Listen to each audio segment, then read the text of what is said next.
Hallelujah. ಸಾಶ್ವ ಇರುವ ಪ್ರತಿಯೊಂದು ಪ್ರಾಣಿ ಗಟ್ಟಿಯಾಗಿ ಹಾಲೆಲೂಯಾ. ಆಮೆನ್. ಕರ್ತನ ನಾಮಕ್ಕೆ ಸ್ತೋತ್ರ. ದೇವರ ಕೃಪೆಯಿಂದ ಅನೇಕ ದಿನಗಳಾದ ಮೇಲೆ ಮತ್ತೆ ಇಲ್ಲಿ ಇರಲಿಕ್ಕೆ ದೇವರ ಅವಕಾಶ ಕೊಟ್ಟನೆ. ಸುಮಾರು ಒಂದು 20-25 ದಿನ ಅನೇಕ ಪ್ರಾಂತಗಳಲ್ಲಿ ಹೋಗಿ ವಾಕ್ಯವನ್ನು ಸಾರಿ ಪಂಜಾಬ್ ಮತ್ತು ಚಂಡೀಗಢ, ಹರಿಯಾಣ ಅದು ಮುಗಿಸ್ಕೊಂಡು ಬಂದು ಮತ್ತು ಅದ್ರ ಮೇಲೆ ಬ್ಯಾಂಗ್ಳೂರಿಗೆ ಹೋಗಿ ಅಲ್ಲಿ ಒಂದು ವಾರ ಇದ್ದು. ಸೊ ನಿಮ್ಮೆಲ್ಲರ ಪ್ರಾರ್ಥನೆಗಾಗಿ ಸ್ತೋತ್ರ.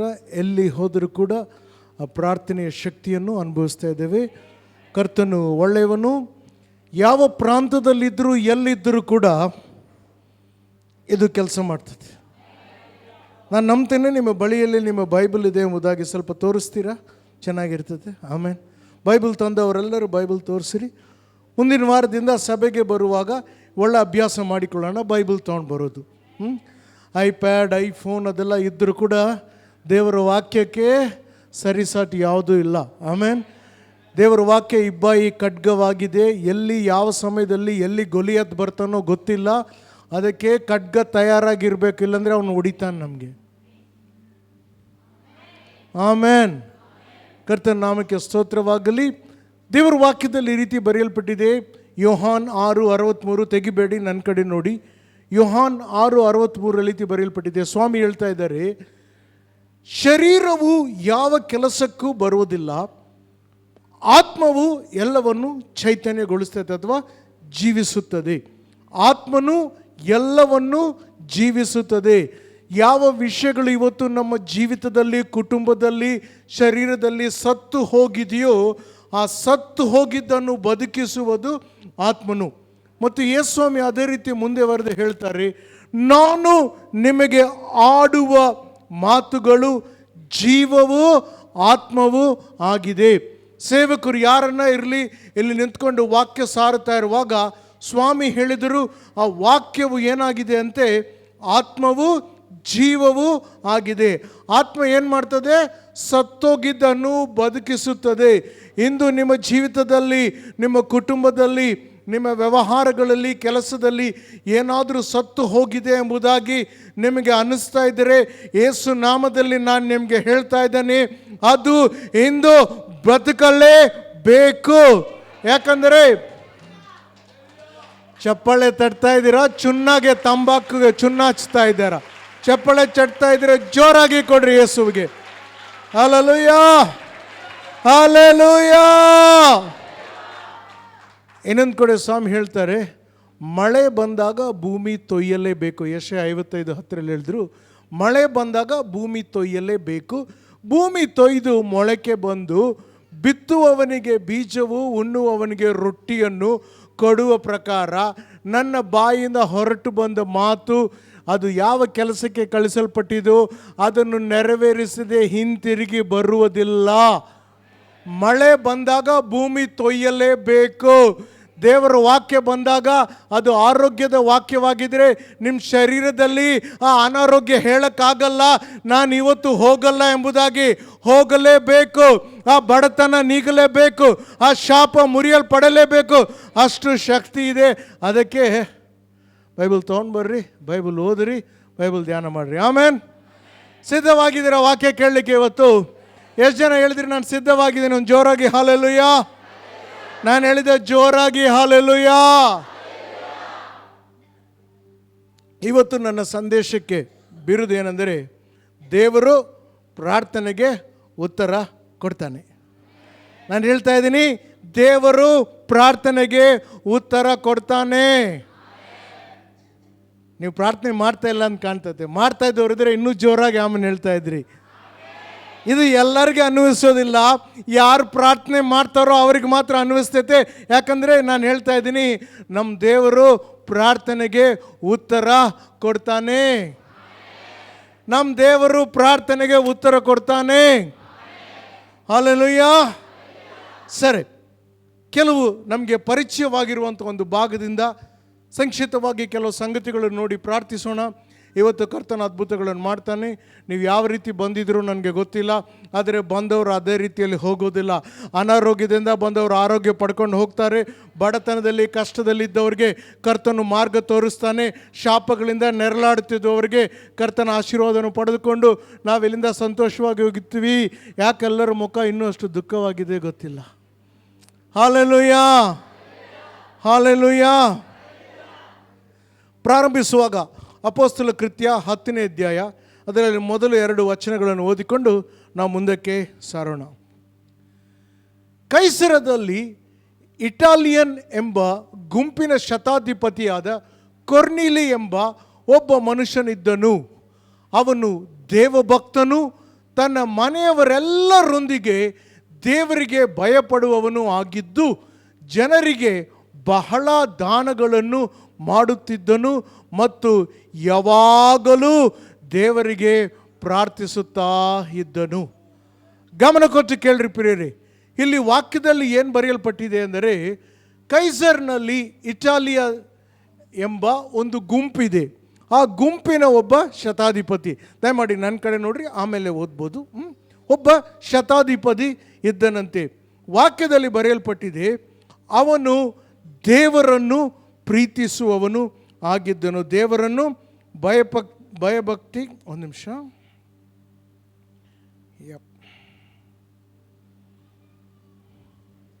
Just put it on.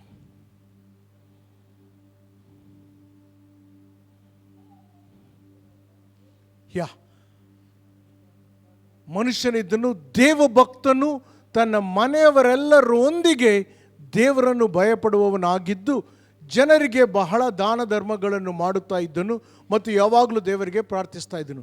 ಆತನ ಬಗ್ಗೆ ನಾವು ನೋಡುವ ಸಂಗತಿ ಏನೆಂದರೆ, ಒಬ್ಬ ಭಕ್ತನಾದ ವ್ಯಕ್ತಿಯು, ದೇವರ ವಾಕ್ಯವು ಅವನನ್ನು ಪರಿಚಯ ಮಾಡಿಕೊಡ್ತಾ ಇದೆ. ನಮಗೆ ಹೇಗೆ ಪರಿಚಯ ಮಾಡಿಕೊಡ್ತಾ ಇದೆ ಅಂದರೆ, ಅವನು ಭಕ್ತನಾದಂತಹ ವ್ಯಕ್ತಿಯು. ಮತ್ತು ಇದು ನನಗೆ ಭಾಳ ಇಷ್ಟವಾಯಿತು, ಮನೆಯವರೆಲ್ಲರೊಂದಿಗೆ ದೇವರನ್ನು ಭಯಪಡುತ್ತಾ ಇದ್ದನು. ಆತನು ಒಬ್ಬನೇ ಅಲ್ಲ, ಮನೆಯವರೆಲ್ಲರ ಒಂದಿಗೆ ಜನರಿಗೆ ಬಹಳ ದಾನ ಧರ್ಮಗಳನ್ನು ಆತನು ಮಾಡ್ತಾ ಇದ್ದನು ಮತ್ತು ಯಾವಾಗಲೂ ದೇವರಿಗೆ ಪ್ರಾರ್ಥಿಸ್ತಾ ಇದ್ದನು ಎಂಬುದಾಗಿ ನಾವು ನೋಡ್ತೇವೆ. ಇನ್ನೊಂದು ಭಾಷಾಂತರದಲ್ಲಿ ಈ ರೀತಿ ಅದು ಬರೆಯಲ್ಪಟ್ಟಿದೆ. ಅದೇನೆಂದರೆ, ಕೆಸೇರಿಯಾನಲ್ಲಿ ಬೇಡು ಬಿಟ್ಟಿದ್ದ 100 ಜನರ ಮೇಲೆ ಕೊರ್ನೇಲಿ ಎಂಬ ರೋಮನ್ ಮಿಲಿಟರಿ ಅಧಿಕಾರಿಯೊಬ್ಬನು ಇದ್ದನು. ಅವನು ಇಟಾಲಿಯನ್ ಸೈನ್ಯದ ನಾಯಕನಾಗಿದ್ದು ಅಸಾಧಾರಣ ಸ್ವಭಾವದ ದೇವ ಮನುಷ್ಯನಾಗಿದ್ದನು. ವಾವ್, ಅಸಾಧಾರಣವಾದಂಥ ಸ್ವಭಾವದ ದೇವ ಮನುಷ್ಯನಾಗಿದ್ದನು. ತನ್ನ ಕುಟುಂಬದವರೆಲ್ಲರೊಂದಿಗೆ, ಇದು ನನಗೆ ಭಾಳ ಇಷ್ಟ, ಕುಟುಂಬದವರೆಲ್ಲರೊಂದಿಗೆ ದೇವರನ್ನು ಆರಾಧಿಸ್ತಾ ಇದ್ದನು ಮತ್ತು ನಿಯಮಿತವಾಗಿ ಪ್ರಾರ್ಥಿಸ್ತಾ ಇದ್ದನು, ಯಾವಾಗಲೂ ಪ್ರಾರ್ಥಿಸ್ತಾ ಇದ್ದನು. ಅವನಿಗೆ ಬಡವರ ಬಗ್ಗೆ ಸಹಾನುಭೂತಿಯಿತ್ತು ಮತ್ತು ಅವರಿಗೆ ಸಹಾಯ ಮಾಡಲು ಉದಾರವಾಗಿ ದಾನ ಮಾಡ್ತಾ ಇದ್ದನು. ಕರ್ತನು ಈ ಮಾತುಗಳನ್ನು ನಮ್ಮ ಹೃದಯಕ್ಕೆ ಆಶೀರ್ವದಿಸಲಿ. ಗಮನ ಕೊಟ್ಟು ಕೇಳ್ರಿ ಪ್ರಿಯರೇ, ಈ ಭಾಗದಲ್ಲಿ ನಾವೇನು ನೋಡ್ತಾ ಇದ್ದೇವೆ ಅಂದರೆ, ಆ ವ್ಯಕ್ತಿಯ ಜೀವಿತದಲ್ಲಿ ಏನಿತ್ತು ಅಂದರೆ, ಅವನು ಮನೆಯವರೊಂದಿಗೆ ದೇವರಿಗೆ ಭಯಪಡುತ್ತಾ ಇದ್ದನು. ಈ ದಿನಗಳಲ್ಲಿ ಬಂದು ನಮಗೆ ಒಳ್ಳೆಯ ಗುಣದ ಜನರನ್ನು ನೋಡಲಿಕ್ಕೇ ಭಾಳ ಕಷ್ಟ ಆಗ್ತಾ ಇದೆ. ಯಾರು ನೋಡಿದ್ರು ಕೂಡ ಅವನ ಗುಣ ಸರಿಯಿಲ್ಲಪ್ಪ, ಅವನ ಗುಣ ಸರಿಯಿಲ್ಲ. ಗುಣ ಅಂದರೆ ಅದು ನಾವು ಹೇಗಿದ್ದೇವೋ ಅದನ್ನು ತೋರಿಸ್ತದೆ, ಜನರ ಅಭಿಪ್ರಾಯವಲ್ಲ. ಜನರು ನನ್ನ ಬಗ್ಗೆ ಒಳ್ಳೆಯ ಅಭಿಪ್ರಾಯ ಇಟ್ಕೊಂಡಿರ್ಬೋದು, ಆದರೆ ನನ್ನ ಗುಣ ತೋರಿಸ್ತದೆ ನಾನು ಎಂಥವನು ಎಂಬುದಾಗಿ. ಮತ್ತು ಗುಣ ಯಾವಾಗ ಕಂಡು ಬರ್ತದೆ ಅಂದರೆ, ನನ್ನಲ್ಲಿ ಯಥಾರ್ಥತೆ ಇದೆಯಾ, ನನ್ನಲ್ಲಿ ಸತ್ಯತೆ ಇದೆಯಾ, ನನ್ನಲ್ಲಿ ಜವಾಬ್ದಾರಿಕೆ ಇದೆಯಾ, ಮತ್ತು ನನ್ನಲ್ಲಿ ಕನಿಕರವಿದೆಯಾ. ಇವತ್ತು ಯಥಾರ್ಥರಾದ ವ್ಯಕ್ತಿ ಸಿಗೋದು ಭಾಳ ಕಷ್ಟ. ಯಾರಾದರೂ ನಮ್ಮ ನೋಡಿ ಹೇಳಲಿಕ್ಕೆ ಆಗ್ತದಾ, ಈ ಮನುಷ್ಯಪ್ಪ ಚಾನ ಸತ್ಯಂ చెప్పేవాడు, ಈತನು ಯಥಾರ್ಥನೋ. ಜನರು ನಮ್ಮ ಬಗ್ಗೆ ಹೇಳಲಿಕ್ಕೆ ಆಗ್ತದಾ? ಆತನು ಒಂದು ಮಾತು ಹೇಳಿದರೆ ಸಾಕು, ಅದು ಗ್ಯಾರಂಟಿ, ಅವನದನ್ನು ನೆರವೇರಿಸ್ತಾನೆ. 2 ಅರ್ಥದ ಮಾತಲ್ಲ, ಅವನು ಒಂದೇ ಮಾತನ್ನು ಹೇಳ್ತಾನೆ ಎಂಬುದಾಗಿ. ಗಮನ ಕೊಟ್ಟು ಕೇಳ್ರಿ ಪ್ರಿಯರೇ, ಈ ದಿನಗಳಲ್ಲಿ ಇಂಥ ಗುಣದ ಜನರು ಬೇಕಾಗೋದು ನಮಗೆ ಬಹಳ ಮುಖ್ಯವಾಗಿದೆ. ಒಳ್ಳೆಯ ಜನರು ಸಿಗುವುದೇ ಕಷ್ಟ. ಆದರೆ ಇವನ ಬಗ್ಗೆ ಏನು ಬರೆಯಲ್ಪಟ್ಟಿದೆ ಅಂದರೆ, ಅವನು ಒಳ್ಳೆಯ ಗುಣವನ್ನು ಮಾತ್ರವಲ್ಲದೆ ಅವನು ಅಸಾಧಾರಣವಾದಂತಹ ಒಳ್ಳೆಯ ಗುಣ ಇದ್ದವನು. ಅವನಲ್ಲಿ ಏನೋ ವ್ಯತಿರೇಕವಾದಂತಿತ್ತು. ಏನದು? ವಾಕ್ಯದಿಂದ ನೋಡಿಕೊಳ್ಳೋಣ. ನಾನು 3 ಅಂಶಗಳನ್ನು ನಿಮ್ಮ ಮುಂದೆ ಇಡಲು ಬಯಸ್ತೇನೆ. ಮೊದಲನೇ ವಿಷಯವೇನೆಂದರೆ, ಅವನು ದೇವರಿಗೆ ಭಯಪಡುವುದು ಅಲ್ಲದೆ ತನ್ನ ಕುಟುಂಬವು ಅದರಲ್ಲಿ ಸೇರಿಸಿಕೊಳ್ಳುವಂತೆ ನೋಡಿಕೊಂಡನು. ಇವತ್ತು ಎಲ್ಲ ತಂದೆಯರ ಹತ್ರ ನಾನು ಮಾತಾಡಬೇಕಂತ ಬಯಸ್ತೇನೆ. ಅವನು ಏನು ಮಾಡ್ತಾ ಇದ್ದಂತೆ, ಆತನು ಕುಟುಂಬ ಸಂಗಡವಾಗಿ ಕುಟುಂಬವನ್ನು ಸೇರಿಸಿಕೊಂಡನು. ಇವತ್ತು ತಂದೆಯರೇ, ನಿಮ್ಮ ಕುಟುಂಬಕ್ಕಾಗಿ ನೀವು ಕಾಳಜಿ ವಹಿಸ್ತಾ ಇದ್ದೀರಾ? ದುಃಖಕರವಾದ ಸಂಗತಿ. ಇವತ್ತು ತಂದೆ ದೇವರಲ್ಲಿರ್ಬೋದು, ತಾಯಿ ದೇವರಲ್ಲಿರ್ಬೋದು, ಬಟ್ ಮಕ್ಕಳು ಇವತ್ತು ದೇವರಿಲ್ಲ. ಇವತ್ತು ಸೈತಾನನು ಕುಟುಂಬ ವಿರುದ್ಧವಾಗಿ ಒಂದು ಹೋರಾಟ ನಡೆಸ್ತಾ ಇದ್ದಾನೆ. ಕುಟುಂಬದಲ್ಲಿ ಸಮಾಧಾನ ಇಲ್ಲ. ಪ್ರತಿ ಕುಟುಂಬವು ಕಣ್ಣೀರಿನಿಂದ ಹೋಗ್ತಾ ಇದೆ. ಇದಕ್ಕೆ ಕಾರಣ ಏನು ಗೊತ್ತಾ? ತಂದೆಯು ತನ್ನ ಸ್ಥಾನವನ್ನು ವಹಿಸ್ತಾ ಇಲ್ಲ. ಮಕ್ಕಳ ಸಭೆಗೆ ಕಳಿಸ್ತೀವಿ. ಹಲೋ, ಸಂಡೇ ಸ್ಕೂಲ್ ಮಕ್ಕಳ ಸಭೆ ಅಲ್ಲ, ತಂದೆ ನೋಡಿಕೊಳ್ತಾ ಇದ್ದನು. ಕೊರ್ನಿಲ ಜೀತದಲ್ಲಿ ನಾವೇನು ಕಲೀಲಿಕ್ಕಾಗ್ತದೆ? ಅವನೊಬ್ಬ ಫುಲ್ ಟೈಮ್ ಪ್ರೀಚರ್ ಅಲ್ಲ, ಅವನು ಫುಲ್ ಟೈಮ್ ಸೇವಕನಲ್ಲ. ಭಾಳ ಮಂದಿ ನನಗೆ ಹೇಳ್ತಾರೆ, ಪಾಸ್ಟರ್ ನಿಮ್ಗೇನ್ರಿ ನೀವು ಸೇವಕರು? ಹಲೋ, ಸೇವೆಗೆ ಬಂದು ನಾನು 20 ವರ್ಷ ಆಯ್ತು ಅಷ್ಟೇ. ಬಟ್ ಸ್ವಾಮಿ ನಮ್ಮಿ 42 ವರ್ಷ ಐತೆ. 42 ವರ್ಷದಿಂದ ನಾನು ಕುಟುಂಬ ನೋಡ್ತಾ ಇದ್ದೀನಿ ದೇವರಲ್ಲಿ ಅವರು ಬೆಳೆಯುವಂತೆ. ಇವನೊಬ್ಬ ಮಿಲಿಟರಿ ಅಧಿಕಾರಿ, ಶತಾಧಿಪತಿ. ಯಾವಾಗ యుద్ధಕ್ಕೆ ಕರೆ ಬರ್ತದೆ ಗೊತ್ತಿಲ್ಲ. ಭಾಳ మంది ಹೇಳ್ತಾರೆ, మీరేమండి మీరు ఫుల్ టైం ఉంది అని. హలో, పని చేస్తూ ఈయన దేవుని కుటుంబాన్ని పెంచినాడు. ఏం చేస్తున్నారు ఇప్పుడు తల్లిదండ్రులు? ಬೇರೆಯವ್ರ ಪ್ರಾರ್ಥನೆ ಇಲ್ಲ, ತಂದೆ ಪ್ರಾರ್ಥಿಸಬೇಕು. ಯಾಕೆ ಯಾರು ಆಮೇಲೆ ಹೇಳ್ತಾ ಇಲ್ಲ? ಇದಕ್ಕೆ ಯಾರೋ ಚಪ್ಪಾಳೆ ತಡ್ತಾ ಇಲ್ಲ ಅಂದರೆ ಒಳಗೆ ಇಳಿತಾ ಇದೆ. ಹಲ್ಲೆಲೂಯಾ, ಸ್ತೋತ್ರ, ಆಮೆನ್. ನೋಡಿ, ಬಹಳ ಇಷ್ಟವಾಯಿತು ನನಗೆ. ಕುಟುಂಬವನ್ನು ಅದರಲ್ಲಿ ಸೇರಿಸಿಕೊಂಡನು. ಬೈಬಲ್ನಲ್ಲಿರುವುದು ಇದು ನನಗೆ ಭಾಳ ಇಷ್ಟವಾಯಿತು. ತನ್ನ ಎಲ್ಲ ಕುಟುಂಬದೊಂದಿಗೆ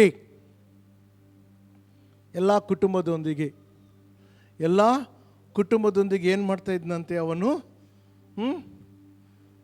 ಪ್ರಾರ್ಥನೆ ಮಾಡ್ತಾ ಇದ್ದನು.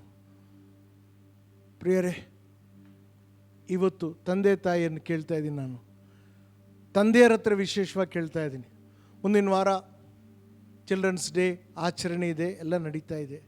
ಬಟ್ ಏನು ಮಾಡ್ತಾ ಇದ್ದೀವಿ ನಮ್ಮ ಮಕ್ಕಳಿಗೋಸ್ಕರ? ಕುಟುಂಬದಲ್ಲಿ ಏನು ಮಾಡ್ತಾ ಇದ್ದೀವಿ? ಇವತ್ತು ತಂದೆಗಳು, ನಾನು ನಿಮ್ಮನ್ನು ಕೇಳಲು ಬಯಸ್ತೇನೆ, ನಿಮ್ಮ ಮಕ್ಕಳ ಜೊತೆಗೆ ಕೂತ್ಕೊಂಡು ಬೈಬಲ್ ಓದ್ತೀರಾ? ನಿಮ್ಮ ಮಕ್ಕಳಿಗೆ ಬೈಬಲ್ನಲ್ಲಿ ಡೌಟ್ ಇದ್ದರೆ ಬಂದು ನಿಮ್ಮನ್ನು ಕೇಳ್ತಾರಾ? ಬೈಬಲ್ ಓದ್ತಾ ಇದ್ದಾರಾ? ಮೊದಲನೇದಾಗಿ ಕುಟುಂಬವಾಗಿ ಬೈಬಲ್ ಓದ್ತಾ ಇದ್ದೀವಾ? ಕುಟುಂಬ ಪ್ರಾರ್ಥನೆ ನಡೀತಾ ಇದೆಯಾ? ಕುಟುಂಬ ಪ್ರಾರ್ಥನೆ ಬಿಡು, ವ್ಯಕ್ತಿಗತ ಪ್ರಾರ್ಥನೆ ನಡೀತಾ ಇದ್ದೀರಾ? ಪ್ರತಿದಿನ ನೀವು ಪ್ರಾರ್ಥನೆಯಲ್ಲಿ ಕರ್ತನನ್ನು ಭೇಟಿ ಆಗ್ತಾ ಇದ್ದೀರಾ? ದುಃಖವಾಗ್ತದೆ, ಮನಸ್ಸಿಗೆ ನೋವಾಗ್ತದೆ. ಕುಟುಂಬದಲ್ಲಿ ಒಂದ್ಸಾರಿ ಎಷ್ಟೋ ಕುಟುಂಬಗಳಿಗೆ ಹೋದಾಗ, ಪ್ರಾರ್ಥನೆಗೆ ಮೀಟಿಂಗ್ಸ್ಗೆ ಅಲ್ಲಿ ಹೋದಾಗ ಗಂಡ ಹೆಂಡತಿ ಇಬ್ಬರೇ ಇರ್ತಾರೆ, ಮಕ್ಕಳಿರಲ್ಲ. ಸಭೆಗೆ ಕುಟುಂಬವಾಗಿ ಸೇರಿ ಬರಲ್ಲ. ಇದೇನು ಅಟೆಂಡೆನ್ಸ್ ಹಾಕ್ಲಿಕ್ಕೆ ಬರ್ತಾ ಇದ್ದೀರಾ? ಯಾರನ್ನ ಒಬ್ರು ಹೋಗಿ ₹1 ಮುಕ್ಕೊಂಡು ರಾವಲ್ಲ. ಹಲೋ, ಈ ವ್ಯಕ್ತಿ ಏನು ಮಾಡ್ತಾ ಇದ್ದಾನೆ? ಕುಟುಂಬ ಸಹಿತವಾಗಿ ಜವಾಬ್ದಾರಿ ಇದೆ ನಮ್ಮ ಮೇಲೆ. ಒಂದು ದಿನ ಕಣ್ಣೀರು ಸುರಿಸ್ತೀರಿ. ಯವನಸ್ಥರ ಹತ್ರ ಮಾತಾಡ್ತಿದ್ದೀನಿ, ನಾಳೆ ನೀವು ಮದುವೆಯಾಗಿ ನೀವು ತಂದೆಗಳಾಗ್ತೀರಿ. ಏನು ಮಾಡ್ತಾ ಇದ್ದೀವಿ? ಅದಕ್ಕೆ ನಮ್ಮ ಕುಟುಂಬಗಳ ಪರಿಸ್ಥಿತಿ ಈ ರೀತಿ ಆಗ್ತಾ ಇದೆ. ಸ್ಟ್ಯಾಟಿಸ್ಟಿಕ್ಸ್ ತೋರಿಸ್ತಾ ಇದೆ. ಇವತ್ತು ಅನೇಕರು ಕೆಟ್ಟ ಕೆಲಸಗಳು ಮಾಡ್ತಾ ಇರೋದಕ್ಕೆ ಕಾರಣ ಏನಂದರೆ, ತಂದೆ ತನ್ನ ಜವಾಬ್ದಾರಿಯನ್ನು ವಹಿಸಿಲ್ಲ.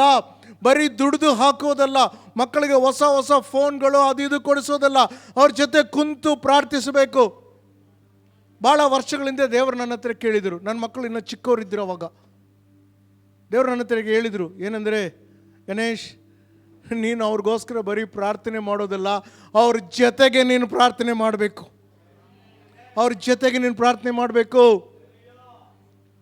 ನಮ್ಮ ಮಕ್ಕಳು ಸಾಕ್ಷಿ ಇದೆಯಾ ಇವತ್ತು? ನಮ್ಮ ಅಪ್ಪ ಪ್ರಾರ್ಥನೆ ಮಾಡ್ತಾನೆ. ಕಷ್ಟ ಬಂದರೆ ನಮ್ಮ ಅಪ್ಪ ಮೊಣಕಾಲು ಊರ್ತಾನೆ, ಪ್ರಾರ್ಥನೆ ಮಾಡ್ತಾನೆ ಎಂಬುದಾಗಿ ಆ ಸಾಕ್ಷಿ ನಮ್ಮ ಮಕ್ಕಳು ಹೇಳ್ತಾರೆ ಇವತ್ತು.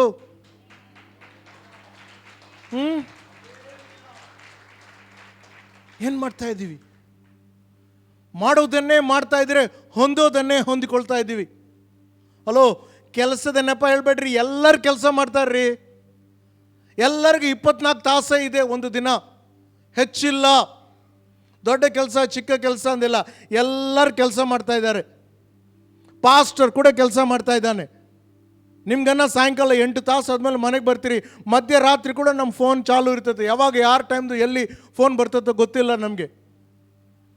ಅಪ್ಪಿತಪ್ಪಿ ಒಂದು ದಿನ ಟಯರ್ಡ್, ಭಾಳ ಪ್ರಯಾಣ ಮಾಡಿ ಟಯರ್ಡ್ ಆಗಿದ್ದೀನಿ, ಆಫ್ ಮಾಡಿದರೆ ಆವತ್ತು ಮರುದಿನ ಬೆಳಗ್ಗೆ ಅಟ್ಲೀಸ್ಟ್ ಒಂದು 3-4 ಮಿಸ್ಡ್ ಕಾಲ್, ಯಾರೋ ಸೀರಿಯಸ್ ಎಲ್ಲೋ ಏನೋ ಆಗಿರ್ತದೆ.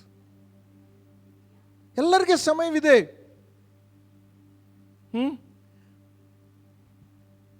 ಹಲೋ, ಜವಾಬ್ದಾರಿ ವಹಿಸ್ಕೊಳ್ಬೇಕು. ನಾವು ಜವಾಬ್ದಾರಿ ವಹಿಸ್ಕೊಳ್ಬೇಕು. ಎಷ್ಟು ಕುಟುಂಬಗಳು ಇವತ್ತು ಕಷ್ಟಪಡ್ತಾ ಇದೆ ಗೊತ್ತಾ? ಯಾಕೆ? ತಂದೆ ತನ್ನ ಕೆಲಸವನ್ನು ನೆರವೇರಿಸಿಲ್ಲ. ನೀವು ಹೇಳ್ಬೋದು ನನಗೆ ಮಕ್ಕಳಿಲ್ಲ. ಒಂದು ವೇಳೆ ಮಕ್ಕಳು ನಿಮ್ಗಿಲ್ಲಂದ್ರೂ ಕೂಡ ಎಷ್ಟೋ ಮಕ್ಕಳಿದ್ದಾರೆ, ಅವ್ರಿಗೆ ತಂದೆ ತಾಯಿ ಇಲ್ಲ. ಅವ್ರಿಗೋಗಿ ನೀವು ಹೇಳ್ಕೊಡ್ರಿ. ಸಭೆಯಲ್ಲಿ ಎಷ್ಟು ಮಂದಿ ಮಕ್ಕಳಿದ್ದಾರೆ ಅವ್ರ ಜೊತೆ ಕೂತ್ಕೊಳ್ರಿ, ಬೈಬಲ್ ಓದ್ರಿ, ಪ್ರಾರ್ಥನೆ ಮಾಡ್ರಿ ಅವ್ರಿಗೆ.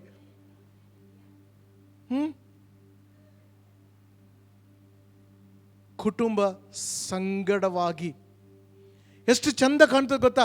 ಗಂಡ ಹೆಂಡತಿ ಮಕ್ಕಳೆಲ್ಲರೂ ಸೇರಿ ರವಿವಾರ ಆರಾಧನೆಗೆ ಆಲಯಕ್ಕೆ ಬರ್ತಾ ಇರುವಾಗ ಅದಕ್ಕಿಂತ ಸಂತೋಷ ಬೇರೆ ಯಾವುದಿಲ್ಲ. ಕುಟುಂಬವಾಗಿ ಸೇರಿ ಕರ್ತನನ್ನು ಸ್ತುತಿಸಿ ಆರಾಧಿಸಿದಾಗ.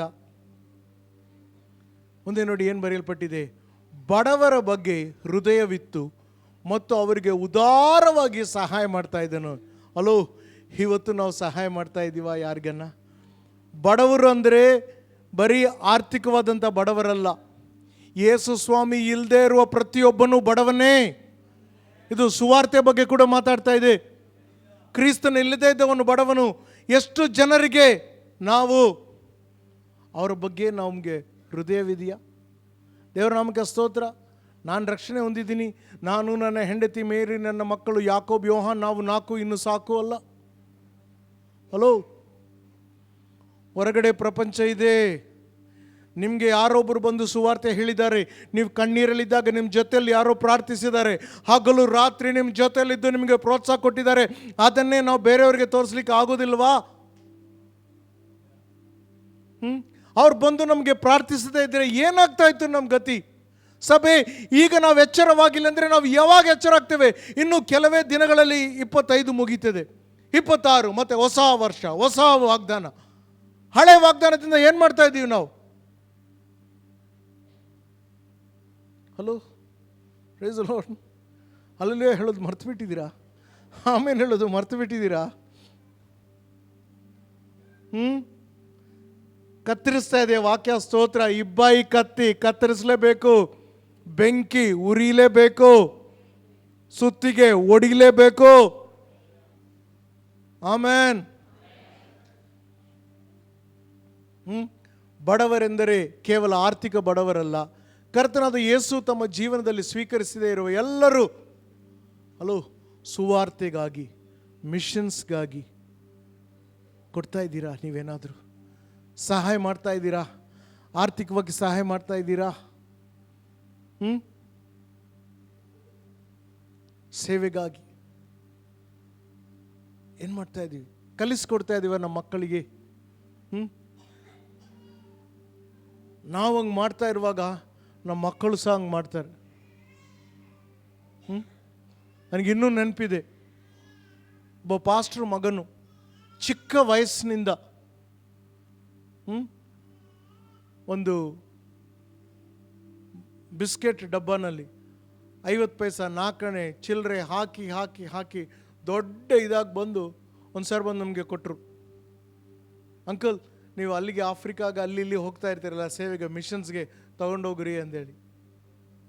ಯಾರು ಹೇಳಿಲ್ಲ, ಅಪ್ಪ ಅಮ್ಮ ಮಾಡೋದು ನೋಡಿ ಮಗು ತಾನೇ ಮಾಡ್ಲಿಕ್ಕೆ ಶುರು ಮಾಡಿತ್ತು. ನಾವು ನಮ್ಮ ಕುಟುಂಬಕ್ಕೆ ಏನು ಮಾಡಿಲ್ಲ ಅಂದರೆ, ಇನ್ನು 5 ವರ್ಷದಲ್ಲಿ ಸಭೆಯಲ್ಲಿ ಓನ್ಲಿ ಸೀನಿಯರ್ ಸಿಟಿಸನ್ಸ್ ಇರ್ತಾರೆ, ಯವನಸ್ಥರು ಯಾರು ಇರಲ್ಲ, ಮಕ್ಕಳು ಯಾರು ಇರಲ್ಲ. ಏನು ಮಾಡ್ತಾ ಇದ್ದೀರಿ?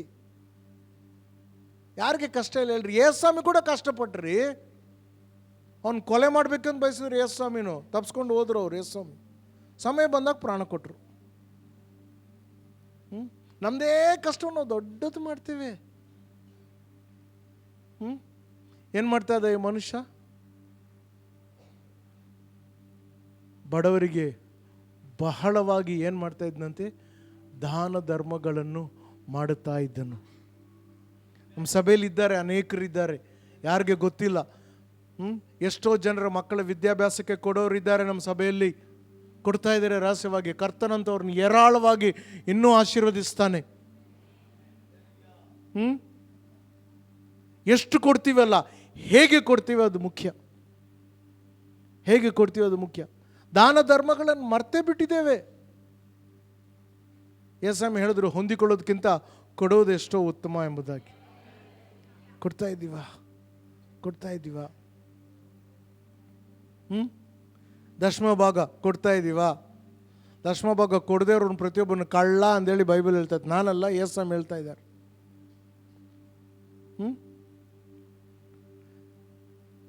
ಎಷ್ಟು ಜನ ಕಾಲ್ಗೇಟ್ ಪೇಸ್ಟ್ ಉಪಯೋಗಿಸ್ತೀರಿ ಹಲ್ಲು ತಿಕ್ಕಲು? ಕಾಲ್ಗೇಟ್ ಟೂತ್ ಪೇಸ್ಟ್ ಹಲ್ಲು ಉಜ್ಜಲು ಎಷ್ಟು ಜನ ತಿಕ್ತೀರಿ? ಆಲ್ಮೋಸ್ಟ್ ಅರ್ಧಕ್ಕಿಂತ ಹೆಚ್ಚು ಜನ. ಸರಿ, ಒಬ್ಬ ಚಿಕ್ಕ ಹುಡುಗ ಇದ್ದ, ಅನೇಕ ವರ್ಷಗಳ ಹಿಂದೆ ಬಡತನದಲ್ಲಿ ಜೀವಿಸ್ತಾ ಇದ್ದ. ಒಂದು ಅಂಗಡಿಯಲ್ಲಿ ಮೆಕ್ಯಾನಿಕ್ ಆಗಿ ಕೆಲಸ ಮಾಡ್ತಾ ಇದ್ದ. ಅವನಿಗೆ ವಾರಕ್ಕೆ ಬರೀ 10 ರೂಪಾಯಿ ಸಿಗ್ತಾ ಇತ್ತು ಸಂಬಳ. ಬಸ್ ಸೇವಕನ ಬಂದು ಅವನ ಕಿವಿಗೆ ಹೇಳಿದ, ಮಗ, ನಿನಗೆ ಬರೋದ್ರಲ್ಲಿ ದಶಮ ಭಾಗ ನೀನು ದೇವರಿಗೆ ಕೊಡು. ಅವನು ಕೊಡ್ಲಿಕ್ಕೆ ಶುರು ಮಾಡಿದ. ಅವನ ಹೆಸರೇ ಇವತ್ತು ಸರ್ ವಿಲಿಯಂ ಕಾಲ್ಗೇಟ್ ಎಂಬುದಾಗಿ. ಅವರಿಲ್ಲ, ಬಟ್ ಅವ್ರ ಹೆಸರಿನಲ್ಲಿ ಕಾಲ್ಗೇಟ್ ಕಂಪನಿ ಇವತ್ತು ಅವರಿಗೆ ಬರುವ ಲಾಭದಲ್ಲಿ 10% ಅಲ್ಲ 90% ಕೊಡ್ತಾ ಇದ್ದಾರೆ ದೇವರಿಗೋಸ್ಕರ. ದೇವರು ಯಾರಿಗೆ ಋಣಸ್ಥನಲ್ಲ. ಕೊಡಿರಿ, ನಿಮಗೆ ಕೊಡಲ್ಪಡೋದು. ನಾನು ಕೊಟ್ಟಿಲ್ಲ ಅಂದರೆ ಕೆಲಸ ಆಗೋದಿಲ್ಲ ಅಂದ್ಕೋಬೇಡ್ರಿ. ನಾವು ಕೊಟ್ಟಿಲ್ಲ ಅಂದರೆ ದೇವರು ಬೇರೆಯವ್ರನ್ನ ಉಪಯೋಗಿಸ್ತಾನೆ. ಬಟ್ ಅದು ಆಶೀರ್ವಾದ, ಆ ಸಂತೋಷ ಸ್ವರ್ಗದಲ್ಲಿ ನಾವು ಹೋದ್ಮೇಲೆ ಒಂದಿನ ಅಲ್ಲಿ ಬರ್ತಾ ಇರುವಾಗ ಕೆಲವು ಆತ್ಮಗಳು ನಿಮ್ಮನ್ನು ನೋಡಿ ಹೇಳ್ತದೆ, ನಿನ್ನಿಂದ ನಾನು ರಕ್ಷಣೆ ಹೊಂದಿದ್ದೀನಿ. ಅಯ್ಯೋ, ನಾನು ನಿನಗೆ ಸುವಾರ್ತೆ ನೀಡಿಲ್ಲ, ನೀ ಯಾರು ನನಗೆ ಗೊತ್ತಿಲ್ಲ. ಇಲ್ಲ, ನೀವು ಮಿಷನ್ಸ್ಗಾಗಿ ಕೊಟ್ಟಿದ್ದೀರಿ, ನೀವು ಸೇವೆಗಾಗಿ ಕೊಟ್ಟಿದ್ದೀರಿ. ಆ ಹಣದಿಂದ ಯಾರೊಬ್ಬರು ನಮಗೆ ಸುವಾರ್ತೆ ತಂದು ಹೇಳಿದರು. ಆ ಸುವಾರ್ತೆ ಮುಖಾಂತರ ನಾನು ಇವತ್ತು ರಕ್ಷಣೆ ಹೊಂದಿ ದೇವರ ರಾಜ್ಯದಲ್ಲಿ ಇದ್ದೀನಿ. ಆಮೆನ್. ನೋಡಿ, ಸಹಾಯ ಮಾಡಲು ನಮ್ಮಿಂದ ಸಾಧ್ಯವಿರುವ ಎಲ್ಲವನ್ನು ಕರ್ತನಿಗೋಸ್ಕರ ನಾವು ಮಾಡೋಣ. ಮೂರನೇದು ನೋಡ್ರಿ, ಕುಟುಂಬದೊಂದಿಗೆ ನಿಯಮಿತವಾಗಿ ಪ್ರಾರ್ಥಿಸ್ತಾ ಇದ್ದನು. ನಾವು ನಿಯಮಿತವಾಗಿ ವ್ಯಕ್ತಿಗತ ಪ್ರಾರ್ಥನೆ ಮಾಡ್ತಾ ಇದ್ದೀವಾ? ಹಲೋ, ವ್ಯಕ್ತಿಗತ ಪ್ರಾರ್ಥನೆ ಸಮಯವಿದೆಯಾ? Do you daily meet God in prayer? Personal time ಇದೆಯಾ ದೇವರ ಜೊತೆಗೆ ವ್ಯಕ್ತಿಗತವಾದ ಪ್ರಾರ್ಥನೆ? ನಾನು ಭಾಳ ಬ್ಯುಸಿ ರೀ. ಹಲೋ, ಯೇಸುಸ್ವಾಮಿ ನಮ್ಗಿಂತ ಬ್ಯುಸಿ ಇದ್ರು, ಭಾಳ ಬ್ಯುಸಿ ಇದ್ರು. ಭೂಮಿಯಲ್ಲಿದ್ದಾಗ ಇಡೀ ರಾತ್ರಿ ಪ್ರಾರ್ಥಿಸ್ತಾ ಇದ್ರು, ಬೆಳಗಿನ ಜಾವೆಯಲ್ಲಿ ಹೊತ್ತಾಯರದಲ್ಲಿ ಎದ್ದು ಪ್ರಾರ್ಥಿಸ್ತಾ ಇದ್ರು. ಪ್ರಾರ್ಥನೆ ಅಂದರೆ ATM ಕಾರ್ಡ್ ಅಲ್ಲ. ಕಷ್ಟವಿದ್ದಾಗ ಹೋಗಿ ಹಾಕಿ 2 ನಂಬರ್ ಒತ್ತಿದ್ರೆ ಒಂದು ವಾಕ್ಯ ಹೇಳಿದ್ರೆ ಆಶೀರ್ವಾದ ಬರುತ್ತದೆ ಎಂಬುದಾಗಿ. ಪ್ರಾರ್ಥನೆ ಜೊತೆಗೆ ಕ್ರಿಸ್ತನ ಜೊತೆಗೆ ಸಂಬಂಧ, ಆ ಅನ್ಯೂನತೆಯನ್ನು ಬೆಳೆಸಬೇಕು. ಮತ್ತು ಇದು ನೋಡಿ ಏನು ಬರೆಯಲ್ಪಟ್ಟಿದೆ, ಕುಟುಂಬ ಸಹಿತವಾಗಿ ಪ್ರಾರ್ಥಿಸ್ತಾ ಇದ್ದನು. ಕುಟುಂಬದ ಪ್ರಾರ್ಥನೆ ವೇದಿ ಕಟ್ಟಿದ್ದೀರಾ ನಾವು ಇವತ್ತು? Is there a family altar? ಕುಟುಂಬ ಸಹಿತವಾಗಿ ಕೂತ್ಕೊಂಡು ಪ್ರಾರ್ಥನೆ ಮಾಡೋದು. ಕರ್ತನ ಮಹಿಮೆಗೆ ಹೇಳ್ತಾ ಇದ್ದೀನಿ, ಮದುವೆ ಆಗಿ ನನ್ನ ಮಕ್ಕಳಾದ ಸಮಯದಿಂದ ಒಂದು ದಿನ ಕುಟುಂಬದ ಪ್ರಾರ್ಥನೆ ಮಿಸ್ ಆಗಿಲ್ಲ. ನಾನೆಲ್ಲಾದರೂ ಸೇವೆಯಲ್ಲಿ ಬ್ಯುಸಿ ಇದ್ಕೊಂಡು ನನ್ನ ಹೆಂಡತಿ ಮಕ್ಕಳು ಅವ್ರು ಪ್ರೇಯರ್ ಮಾಡ್ತಾರೆ. ಪ್ರತಿದಿನ ಫ್ಯಾಮಿಲಿ ಪ್ರೇಯರ್ ಮಿಸ್ ಮಾಡಿಲ್ಲ. ಒಂದಾಗಿ ಸೇರಿ ಪ್ರಾರ್ಥಿಸುವ ಕುಟುಂಬ ಒಂದಾಗಿ ನಿಲ್ಲುತ್ತದೆ ಕ್ರಿಸ್ತನಲ್ಲಿ. ಯಾಕಿಷ್ಟು ಸಮಸ್ಯೆಗಳು ಕುಟುಂಬದಲ್ಲಿ? ಫ್ಯಾಮಿಲಿ ಪ್ರೇಯರ್ ಇಲ್ಲ ಅಷ್ಟೇ. ಆಗೊಂದು ಪ್ರಾಫಿಟ್ ಬೇಡ, ನಾನೇ ಹೇಳ್ತಾ ಇದ್ದೀನಿ ನಿಮಗೆ, ಪ್ರವಾದಿ ಬೇಡ.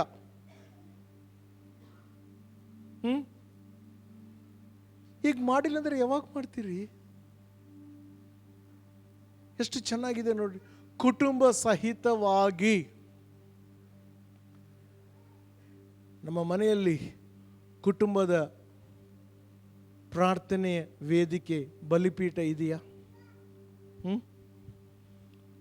ವ್ಯಕ್ತಿಗತವಾಗಿ ಮಾತಾಡಿದರೆ ನಿಮ್ಮ ಹತ್ರ ಗೊತ್ತಾಗ್ತದೆ ಎಷ್ಟು ಜನರು ಡೈಲಿ ಫ್ಯಾಮಿಲಿ ಪ್ರೇಯರ್ ಮಾಡ್ತಾ ಇದ್ದೀರಿ ಅಂದೇಳಿ. ಹಲೋ, ದೇವರೇನಾದರೂ ಮಾತಾಡ್ತಾ ಇದ್ದಾನಾ? ಮುಂದೆ ನೋಡಿ. ನೆಕ್ಸ್ಟ್, ಹೀಗೆ ಅವನು ಮಾಡ್ತಾ ಇದ್ದನು. ಇದೇನೋ ಆಕಸ್ಮಿಕವಾಗಿ ಯಾವಾಗಲೂ ಮಾಡಿದ್ದಲ್ಲ, ಜೀವನದ ಶೈಲಿ ಆಗಿತ್ತು. ಎಲ್ಲರೂ ಹೇಳ್ರಿ, ಜೀವನದ ಶೈಲಿ, ಲೈಫ್ ಸ್ಟೈಲ್ ಆಗಿತ್ತು. ಅವನ ಜೀವನ ಶೈಲಿಯೇ ಪ್ರಾರ್ಥನೆ. ಹೆಂಗೆ? ಅವನೊಬ್ಬನೇ ಅಲ್ಲ, ಕುಟುಂಬ ಸಹಿತವಾಗಿ ಜೀವನ ಶೈಲಿಯಾಗಿತ್ತು. ದಾನ ಧರ್ಮಗಳು ಮಾಡುವುದು ಜೀವನದ ಶೈಲಿಯಾಗಿತ್ತು. ಒಟ್ಟಾಗಿ ಸೇರಿ ಕಷ್ಟದಲ್ಲಿದ್ದವರಿಗೆ ಕನಿಕರ ತೋರಿಸುವುದು, ಸಹಾಯ ಮಾಡುವುದು ಲೈಫ್ ಸ್ಟೈಲ್ ಆಗಿತ್ತು. ಅದೇ ರೀತಿ ಅವನು ಜೀವಿಸ್ತಾ ಇರುವಾಗ ಏನಾಗ್ತದೆ ಗೊತ್ತಾ? ನೋಡಿ 3ನೇ ವಾಕ್ಯ. ಒಂದು ಮಧ್ಯಾಹ್ನ ಸುಮಾರು 3 ಗಂಟೆಗೆ ಅವನಿಗೆ ತೆರೆದ ದರ್ಶನವಾಯಿತು ಮತ್ತು ದೇವರ ದೂತನು ಅವನ ಮುಂದೆ ಕಾಣಿಸಿಕೊಂಡನು. ಸ್ವರ್ಗ ನಿನ್ನ ಮುಂದೆ ತೆಗಿಬೇಕಾ? ಸ್ವರ್ಗ ನಿನ್ನ ಮೇಲೆ ಇಳಿದು ಬರಬೇಕಾ? ದೂತನು ನಿನ್ನ ಮುಂದೆ ಇಳಿದು ಬರಬೇಕಾ? ಪ್ರಾರ್ಥನೆಯಲ್ಲಿ ನಿರಂತರವಾಗಿರು. ಮಧ್ಯಾಹ್ನದ ವೇಳೆ 3 ಗಂಟೆ ಎಲ್ಲರೂ ನಿದ್ದೆ ಮಾಡೋ ಸಮಯದಲ್ಲಿ ಈ ಮನುಷ್ಯ ಪ್ರಾರ್ಥನೆ ಮಾಡ್ತಾ ಇದ್ದನು. ಆಕಾಶವು ತೆರೆಯಿತು. ಬಹಳ ಮಂದಿ ಬಂದು ಹೇಳ್ತಾರೆ, ಅಣ್ಣ ಮೀಟಿಂಗ್ ಪಾಯಿಂಟಿನ చాలా బాగుంది, స్తోత్రం. ಅದೇ ಅನುಭವವನ್ನು ನೀವು ಇಂట్లో పొందుకోవచ్చు. ಪ್ರಾರ್ಥನೆ ಕೊಠಡಿಯಲ್ಲಿ, ನಿನ್ನ ಪ್ರಾರ್ಥನೆ ಕೋಣೆಯಲ್ಲಿ ಸ್ವರ್ಗ ನಿನ್ನ ಮೇಲೆ ತೆರೀಲಿಕ್ಕೆ ಆಗ್ತದೆ. ಹಲ್ಲೆಲೂಯಾ. ಪ್ರಾರ್ಥನೆ ಜೀವನದ ಶೈಲಿಯಾಗಿರಬೇಕು, ಬರೀ ಇಕ್ಕಟ್ಟಿನಲ್ಲಿ ಮಾತ್ರ ಪ್ರಾರ್ಥಿಸುವುದಲ್ಲ. ಯಾಕೆ ಇವತ್ತು ನಮಗೆ ದರ್ಶನಗಳಾಗ್ತಾ ಇಲ್ಲ? ಯಾಕೆ ಇವತ್ತು ನಮಗೆ ಪರಲೋಕದ ಅನುಭವಗಳಾಗ್ತಾ ಇಲ್ಲ?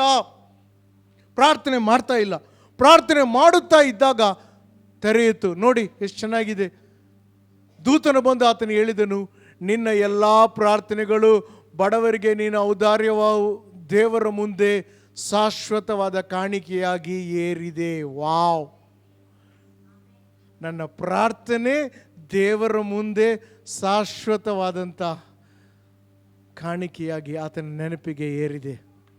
ನೀವು ಪ್ರಾರ್ಥನೆ ಮಾಡಿದ ಪ್ರತಿ ಸಮಯ ದೇವರಿಗೆ ನೆನಪಿದೆ. ನೀವು ಮರ್ತಿರ್ಬೋದು, ಆದರೆ ಆ ಪ್ರಾರ್ಥನೆಗೆ ಉತ್ತರ ಬರ್ತದೆ.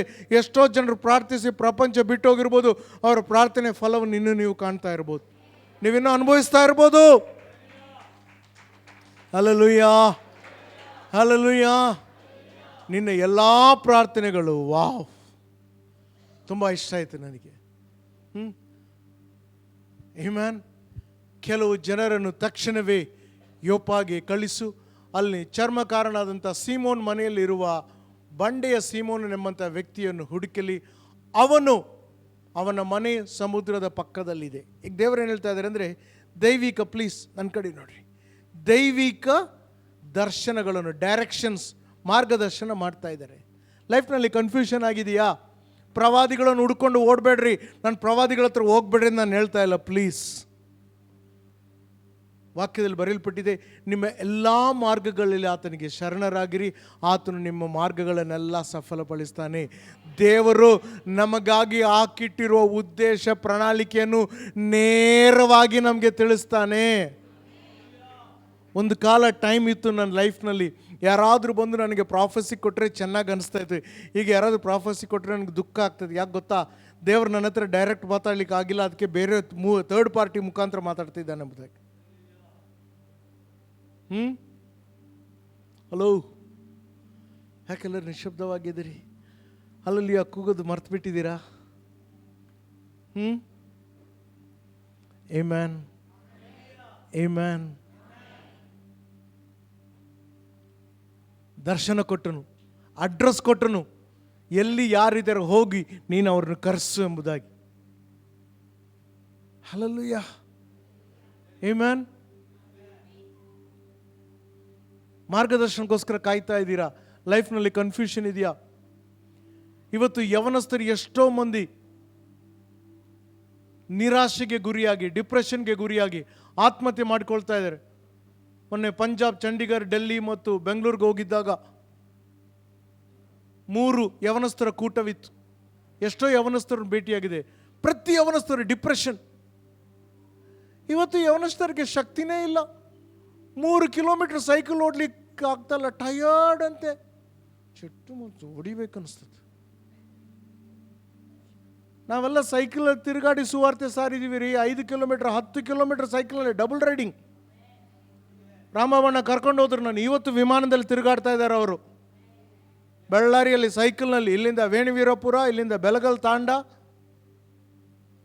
ಸೈಕಲ್ ಓಡಿಸ್ಲಿಕ್ಕೆ ಇಲ್ಲಿಂದ ಮೋತಿಗೆ ಹೋಗ್ಲಿಕ್ಕೆ ಸೈಕಲ್ಗೆ ಕೆಲವ್ರಿಗೆ ಸುಸ್ತಾಗ್ತದೆ ಅನ್ನ ಅಂತ. ಏನು ಸುಸ್ತ ಏನು? ಕರೆಕ್ಟಾ? ಮಾರ್ಗದರ್ಶನ ಮಾಡ್ತಾನೆ.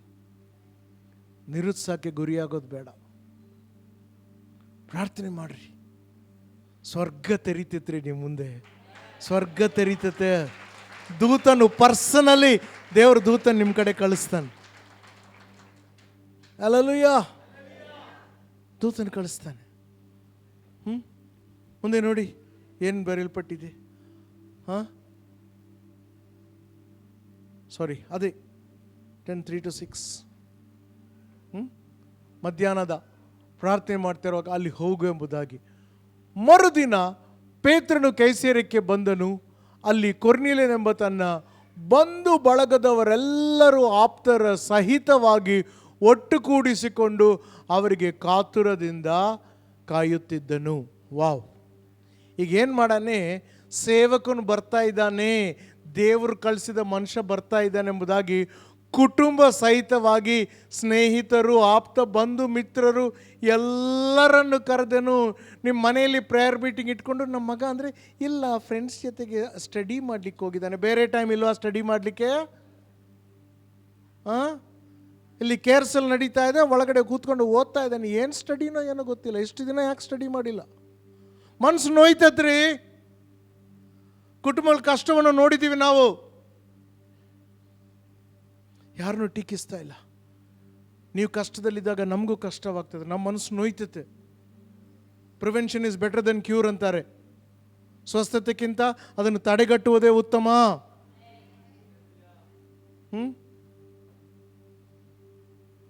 ಕುಟುಂಬ ಸಹಿತವಾಗಿ ಪ್ಲೀಸ್, ಸೀರಿಯಸ್ಲಿ ಹೇಳ್ತಾ ಇದ್ದೀನಿ, ಕುಟುಂಬಕ್ಕಾಗಿ ಜವಾಬ್ದಾರಿ ವಹಿಸ್ರಿ. ನನ್ನ ಕುಟುಂಬಕ್ಕಾಗಿ ನಾನು ಜವಾಬ್ದಾರಿ ವಹಿಸ್ತೀನಿ. ನನ್ನ ಮನೆಯಲ್ಲಿ ಸೈತಾನ್ ಯಾವ ಕೆಲಸಕ್ಕೆ ಅನುಮತಿಸುವುದಿಲ್ಲ. ನನ್ನ ಹೆಂಡತಿ ಜೀವಿತದಲ್ಲಿ, ನನ್ನ ಮಕ್ಕಳ ಜೀವಿತದಲ್ಲಿ, ನಾಳೆ ಅವರಿಗೆ ಮದುವೆ ಆದಾಗ ಅಳಿಯಂದರಾಗಲಿ ಮೊಮ್ಮಕ್ಕಳಾಗಲಿ, ಅವರ ಮೇಲೆ ಸೈತಾನಿಗೆ ನಾನು ಅಧಿಕಾರ ಕೊಡುವುದಿಲ್ಲ.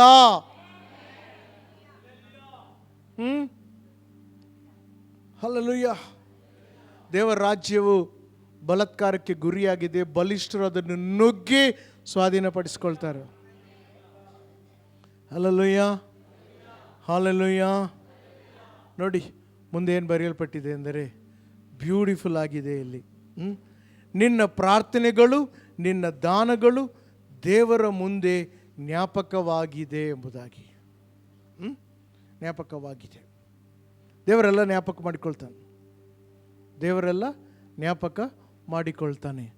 ಮುಂದೆ ನೋಡಿ ಏನಾಯಿತು? 30-33. ಪೇತ್ರನು ಬಂದಿದ್ದಾನೆ. ಪೇತ್ರನಿಗೆ ಕೊರ್ನೇಲಿಯನ್ ಹೇಳ್ತಾ ಇದ್ದಾನೆ ಏನೆಂಬುದಾಗಿ. 4 ದಿನಗಳ ಹಿಂದೆ ನಾನು ಮಧ್ಯಾಹ್ನದ 3 ಗಂಟೆಗೆ ಮನೆಯಲ್ಲಿ ಉಪವಾಸ ಮಾಡುತ್ತಾ ಪ್ರಾರ್ಥಿಸುತ್ತಾ ಇದ್ದೆ. ಆಗ ಒಬ್ಬ ದೂತನು ಇದ್ದಕ್ಕಿದ್ದಂತೆ ನನ್ನ ಕಣ್ಣು ಮುಂದೆ ಕಾಣಿಸಿಕೊಂಡನು. ಕೊರ್ನೇಲಿಯ, ದೇವರು ನಿನ್ನ ಪ್ರಾರ್ಥನೆಗಳನ್ನು ಕೇಳಿದ್ದಾನೆ. ಆಮೇನ್. ಪ್ರಾರ್ಥನೆ ಮಾಡಿದರೆ ಕೇಳ್ತಾನೆ, ಮಾಡಿಲ್ಲ ಅಂದರೆ ಕೇಳಲ್ಲ. ಪಕ್ಕದಲ್ಲದು ನೋಡಿ ಕೇಳ್ರಿ, ಇವತ್ತು ನೀನು ಪ್ರಾರ್ಥನೆ ಮಾಡಿದೀಯಾ? ಕುಟುಂಬವಾಗಿ ಪ್ರಾರ್ಥನೆ ಮಾಡ್ತಾ ಇದ್ದೀರಾ? ಆತನು ಪ್ರಾರ್ಥನೆ ಕೇಳಬೇಕಂದ್ರೆ ನಾನು ಪ್ರಾರ್ಥನೆ ಮಾಡಬೇಕು. ಪ್ರಾರ್ಥನೆ ಅಂದರೆ ದೇವರೇ ನಿನಗೆ ಸ್ತೋತ್ರ, ನನಗೆ ಆತ್ರ ಅಲ್ಲ. ಕಾಯಬೇಕು ಕರ್ತನ ಸನ್ನಿಧಿಯಲ್ಲಿ. Amen, hallelujah. ನೋಡಿ ಏನಂತಾನೆ? ಬಡವರಿಗೆ ನೀನು ಔದಾರ್ಯವಾಗಿ ದೇವರ ಸನ್ನಿಧಿಯಲ್ಲಿ ದಾಖಲೆಯಾಗಿದೆ ಮಾಡಿದ್ದೆಲ್ಲ ಮತ್ತು ಸ್ಮರಿಸಲಾಗಿದೆ. Amen, hallelujah. ಆತನ ಬಳಿಗೆ ನಿನ್ನನ್ನು ಕಳಿಸು ಅಂದೇಳಿ. ಸೊ ಕಳಿಸಿದ. ಈಗ ಏನಾಯ್ತು ನೋಡಿ ಮುಂದೆ. ಪೇತ್ರನು ಅಲ್ಲಿಗೆ ಬರ್ತಾನೆ. ಪೇತ್ರನು ದೇವ ಜನರೊಂದಿಗೆ ಆತನ ಹೇಳ್ತಾನೆಂದರೆ, ದೇವರು ಜನರೊಂದಿಗೆ ಪಕ್ಷಪಾತ ತೋರಿಸುವುದಿಲ್ಲ. ಪೇತ್ರನ ಸಂದೇಶ ಇದು. ನಾವು ಭಾಳ ಸಾರಿ ಅಂದ್ಕೊಂತೀವಿ, ವೇದಿಕೆಯ ಈಚೆ ಕಡೆ ಇದ್ದವರೇ ಭಾಳ ಆಶೀರ್ವದಿಸಲ್ಪಟ್ಟವರು, ಆಚೆ ಕಡೆ ಇದ್ದವರು ಆಶೀರ್ವಾದ ಇಲ್ಲ. ಪಾಸ್ಟರ್ ನಿಮಗೇನ್ರಿ, ದೇವರು ನಿಮಗೆಲ್ಲ ಕೊಡ್ತಾನೆ. ಹಲೋ, ದೇವರು ನಿಮಗೂ ಎಲ್ಲ ಕೊಡ್ತಾನೆ. ದೇವರು ಯಾರಿಗೂ ಭೇದ ಭಾವ ತೋರಿಸೋದಿಲ್ಲ. ನಿಮ್ಮ ಪಕ್ಕದಲ್ಲಿ ಕುಂತವ್ರಿಗೆ ಆಶೀರ್ವಾದ ಆಗ್ತಾ ಇದೆ, ನಿಮ್ಗೆ ಆಗಿಲ್ಲ ಅಂದರೆ ಅವ್ರು ಪ್ರಾರ್ಥನೆ ಮಾಡ್ತಾ ಇದ್ದಾರೆ, ಬಟ್ ನೀವು ಮಾಡ್ತಾ ಇದ್ದೀರಾ. ಹಲೋ, ದೇವರು ಪಕ್ಷಪಾತಿ ಅಲ್ಲ. ಎಲ್ಲರೂ ಹೇಳ್ರಿ, ದೇವರು ಪಕ್ಷಪಾತಿ ಅಲ್ಲ, ಭೇದ ಭಾವ ತೋರಿಸುವುದಿಲ್ಲ. ಆತನಿಗೆ ಎಲ್ಲರೂ ಸಮಾನವೇ. ಆಮೆನ್, ಎಲ್ಲರೂ ಸಮಾನವೇ. ಆದರೆ ಆ ದೇವ ಸೇವಕರು ಅಂತಿರಲ್ಲ, ಅವರು ದೇವರ ಹತ್ತಿರಕ್ಕೆ ಇನ್ನೂ ಹೆಚ್ಚಾಗಿ ಹೋಗಿದ್ದಾರೆ. ನೀನು ಹೆಚ್ಚಾಗಿ ಹೋಗು, ನೀವು ಹೆಚ್ಚಾಗಿ ಹೋಗ್ರಿ, ಆಗ ನಿಮಗೆ ಕೂಡ ಅದನ್ನು ಬರ್ತಾನೆ. ಬೈಬಲ್ನಲ್ಲಿ ಬರೆಯಲ್ಪಟ್ಟಿದೆ, ದೇವರ ಸಮೀಪಕ್ಕೆ ಬಾ, ಆತನು ನಿನ್ನ ಸಮೀಪಕ್ಕೆ ಬರ್ತಾನೆ. ಹಲ್ಲೆಲೂಯಾ. ಇಂಥ ಪ್ರಾರ್ಥನೆ ವೀರರು ಬೇಕು ದೇವರಿಗೆ. ಆಗ ನಗರದ ಪರಿವರ್ತನೆ ಹಂಗೆ ಆಗ್ತದೆ. ಮೊಂಡಿಗ ವಿಶ್ವಾಸ ಮುಂಡಲ್ಲ. ಕೇಳ್ತಾ ಇದ್ದೀರಾ? ಪಕ್ಷಪಾತ ದೇವರು ಮಾಡೋದು. ಎಲ್ಲರಿಗೆ ಆತನು ಸಮಾನ. ಒಬ್ಬ ವ್ಯಕ್ತಿಯು ಯಾವ ಜನಾಂಗಕ್ಕೆ ಸೇರಿದವನಾಗಿದ್ದರೂ ಅದು ಯಾವುದೇ ವೃತನಂಟು ಮಾಡುವುದಿಲ್ಲ. ಅವರು ದೇವರಿಗೆ ಆಳವಾದ ಭಕ್ತಿಯನ್ನು ತೋರಿಸಿದರೆ ಸಾಕು ಮತ್ತು ಸರಿಯಾದದನ್ನು ಮಾಡಲು ಬದ್ಧರಾಗಿದ್ದಾರೆ. ಅವರು ಆತನ ಮುಂದೆ ಸ್ವೀಕಾರ ಅರ್ಹರು ಎಂದು ಹೇಳಿದನು. ಸಿಂಪಲ್. ನಂದೇ ಸಾಕ್ಷಿ ಹೇಳ್ತೀನಿ. 15 ದಿವಸ ನಾರ್ತ್ ಇಂಡಿಯಾಗೆ ಹೋಗಿ ಬಂದು ಇಲ್ಲಿ ಒಂದು ವಾರ ಇದ್ದು ಮತ್ತೆ ಬೆಂಗಳೂರಿಗೆ ಹೋಗ್ಬೇಕಾಯ್ತು. ಹೋಗೋ ಮುಂಚೆ ಏನೋ ತೊಂದರೆಯಾಗಿ ಸಡನ್ನಾಗಿ ಬೆನ್ನಲ್ಲಿ ಭಯಂಕರ ನೋವು. ಕೂತ್ಕೊಳ್ಳಿಕ್ಕಾಗಲಿಲ್ಲ, ಎದ್ದೇಳಲಿಕ್ಕಾಗಲಿಲ್ಲ, ಮಲಗಲಿಕ್ಕಾಗಿಲ್ಲ. ರವಿವಾರ 26ನೇ ತಾರೀಕು ಇಲ್ಲಿ ಬಂದು ಆರಾಧನೆ ಮುಗಿಸ್ಕೊಂಡು ಮನೆಗೆ ಹೋಗಬೇಕು. ಕೂತ್ಕೊಳ್ಳಿಕ್ಕೆ ಆಗ್ತಾ ಇಲ್ಲ, ಬೇಗ ಹೋಗ್ಬಿಟ್ಟಿವಿ ಮನೆಗೆ. ಅವತ್ತು ರಾತ್ರಿ ಪ್ರಯಾಣ ಮಾಡಬೇಕು. ನಾನು ಹೆಂಡತಿ ಕೇಳಿದ್ರಿ, ಹೆಂಗ್ರಿ ಹೋಗ್ತೀರಿ, ಮೀಟಿಂಗ್ ಕ್ಯಾನ್ಸಲ್ ಮಾಡ್ಕೊತಾರೆ. ಹಲೋ, ಲೈಫ್ನಲ್ಲಿ ಒಂದು ಸಾರಿ ಕೂಡ ಅನಾರೋಗ್ಯದಿಂದ ಮೀಟಿಂಗ್ ಕ್ಯಾನ್ಸಲ್ ಆಗಿಲ್ಲ, ಹೋಗಲೇಬೇಕು ನಾನು. ಮಧ್ಯಾಹ್ನ 1:15 ಇಲ್ಲಿಂದ ಹೋಗಿ ಎಲ್ಲ ಸ್ಕ್ಯಾನಿಂಗ್ ಸೆಂಟರ್ ಮುಚ್ಚಿತ್ತು. ಒಂದು ಮುಚ್ಚಲಿಕ್ಕೆ ಇನ್ನೂ 10 ನಿಮಿಷ ಆಯಿತು. ಬೇಗ ಹೋಗಿದ್ವಿ. ಅಲ್ಲಿ ಸ್ಕ್ಯಾನಿಂಗ್ ಎಲ್ಲ ಮಾಡಿದ್ರು. ಸಾರ್ ಎಲ್ಲ ಸರಿ ಇದೆ. ಪೇಯ್ನ್ ಕಿಲ್ಲರ್ಸ್ ತೊಗೊಂಡೆ 3 ದಿನ. ಬೆಂಗಳೂರಿನಲ್ಲಿ ಹೋಗಿ ಅಲ್ಲಿ ಮಧ್ಯಾಹ್ನ 2ರಿಂದ 6 ಗಂಟೆ ತನಕ ನಿಂತ್ಕೊಂಡು ವಾಕ್ಯ ಹೇಳಬೇಕು. ಒಂದು ವಾರ 3 ದಿನ ಕಷ್ಟ ಆಗ್ತಾಯಿತ್ತು ನಿಂತ್ಕೊಂಡು. ಮನೆಗೆ ವಾಪಸ್ ಹೋಗಿ ನನ್ನ ಮಕ್ಕಳ ಜೊತೆಗೆ ಜೀವಿಸ್ತಾ ಇದ್ದೆ. ಅವ್ರು ಕೆಲಸಕ್ಕೆ ಹೋಗ್ತಾಯಿದ್ರು, ಮಧ್ಯಾಹ್ನ ಸಾಯಂಕಾಲ ಬರ್ತಾಯಿದ್ರು. ಭಾಳ ಕಷ್ಟವಾಗಿತ್ತು. ಒಂದು ದಿನ ಪ್ರಾರ್ಥನೆ ಮಾಡ್ತಾ ಇರುವಾಗ, ಯಾರು ಪ್ರಾರ್ಥನೆ ಮಾಡ್ತಿರೋ ದೇವರು ಅವ್ರ ಜೊತೆಗೆ ಮಾತಾಡ್ತಾನೆ ರೀ. ಪ್ರಾರ್ಥನೆ ಮಾಡಿದಾಗ ಸ್ವರ್ಗ ತೆರೀತದೆ. ಪ್ರಾರ್ಥನೆ ಮಾಡಿದಾಗ ದೂತನ ಇಳಿದು ಬರ್ತಾನೆ. ಪ್ರಾರ್ಥನೆ ಮಾಡಿದಾಗ ನಿನಗೆ ಮಾರ್ಗದರ್ಶನ ಬರ್ತದೆ.